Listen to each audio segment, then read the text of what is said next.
સેવા પરમો ધર્મોને સાકાર કરતી ગરુડ સેના અને મનમૈત્રી સેવા ફાઉન્ડેશનના સંયુક્ત ઉપક્રમે દહેજ બાયપાસ રોડ પર આવેલ બુસા સોસાયટીમાં ઈજાગ્રસ્ત નંદી મહારાજની સારવાર કરવામાં આવી હતી।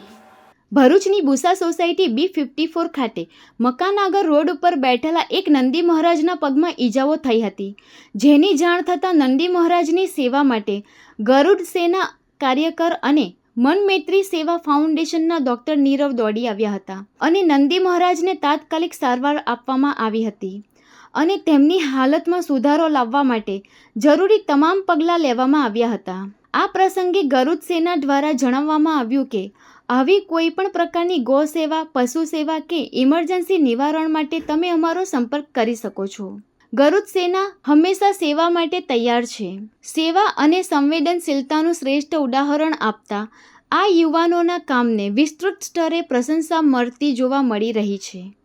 આવું કોઈ પણ દુઃખદ ઘટના નજરે પડતી હોય તો તરત સેજલભાઈ દેસાઈ, વિક્રમ ભડવાડ, ડાનો ભડવાડનો સંપર્ક કરવામાં જણાવ્યું છે। બુસા સોસાયટીની અંદર એક નંદી મહારાજને પગમાં કોઈએ 4 વ્હીલ ચડાવી દીધી છે અને એની ખરીનો ભાગ તૂટી ગયો છે।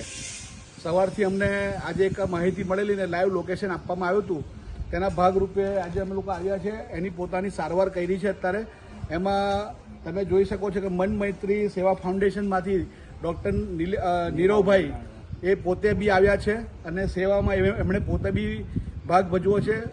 મનમૈત્રી સેવા ફાઉન્ડેશન એ ઘણા સારા અબોલ પ્રાણીઓ માટેના કામ કરે છે। અમે પોતે એમને બિરદાવીએ છીએ અને ગરુડ સેના સાથે સંલગ્ન થઈને આજે એમણે બી આ સેવા કાર્યમાં ભાગ ભજવ્યો છે। અમે એમનો આભાર માનીએ છીએ। મનમૈત્રી ફાઉન્ડેશનનો બી અમે આભાર માનીએ છીએ। આવા સેવા કાર્યના કોઈપણ જાતના જિલ્લાની અંદર કાર્યક્રમો કરવાના હોય તો અમને સેવાકીય કામ અમે કરીએ છીએ, તો અમને ખાસ સંપર્ક કરવો। આજે જે નંદી મહારાજ છે એ સવારથી જ અહીંયા આગળ સૂતા હતા, પણ આવીને અત્યારે ડૉક્ટર સાહેબે ટ્રીટમેન્ટ કરી છે અને ગરુડ સેના દ્વારા આ જે જાણકારી મળી છે એના ભાગરૂપે આ સેવા કરીને આજે નંદી મહારાજ ફરતા થઈ ગયા છે। પણ ખાસ લોકોને જણાવવાનું આ મુદ્દે કે જે 2 વ્હીલર અને 4 વ્હીલર ચલાવે છે અને જે નંદી મહારાજ છે, ગાયો છે, અબોલ પ્રાણીઓ છે, એ રસ્તામાં બેઠા હોય તો થોડો સાચવીને ચલાવે, જેથી કરીને એમને પોતાને નુકસાન ના થાય। જો આપણો પગ તૂટી જાય અને આપણને કેટલી વેદના થાય છે, તો આ તો અબોલ પ્રાણી છે જે બોલી શકતા નથી, તો એવાને કેટલી તકલીફ થતી હશે। તો ખાસ આપના સોશિયલ મીડિયાના માધ્યમથી આ જણાવવાનું કે સાચવીને ચલવો, જેથી કરીને કોઈપણ જાતની આવી દુર્ઘટના ના બને ને એમને પોતાને વેઠવું ના પડે।